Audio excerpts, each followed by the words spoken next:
мебинам аз телефони мобилӣ истифода мебаред. Мешавад гӯяд ки дар як моҳ тақрибан чанд сум харҷ мекунед барои алоқаи мобилӣ? алоқаи мобилӣ ба фикрам 100 сум истифода мебарам. Интернет қатӣ, қабл задан қатӣ.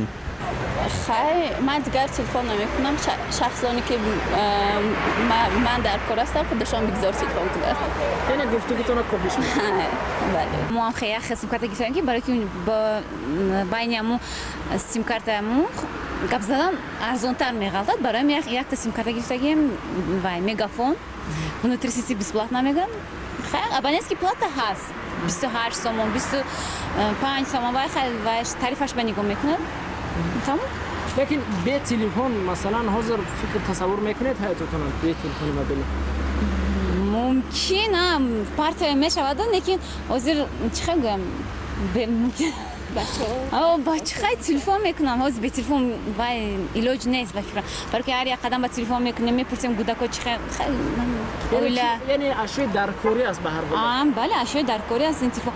Аввал қим буд почта мерафтем очрат месодем як чиз ҳозир ҳамаш ба телефон якдам ба ҳал мешавад ҳамаша мепурсем диламон пур ҳаус шамирдем растхо чӣ хел мешавад баъд фикр мекунем баъд хулосаша мебарем.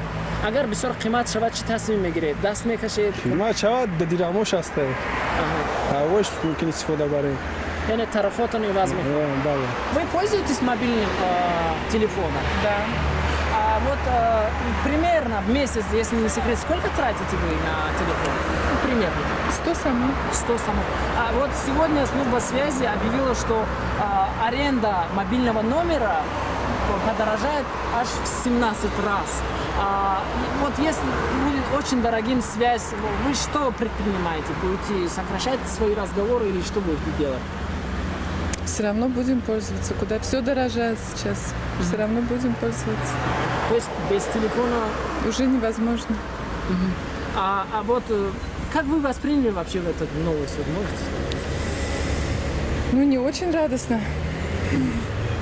То есть то, что дорожает? Да, все дорожает, а зарплата остается та же самая.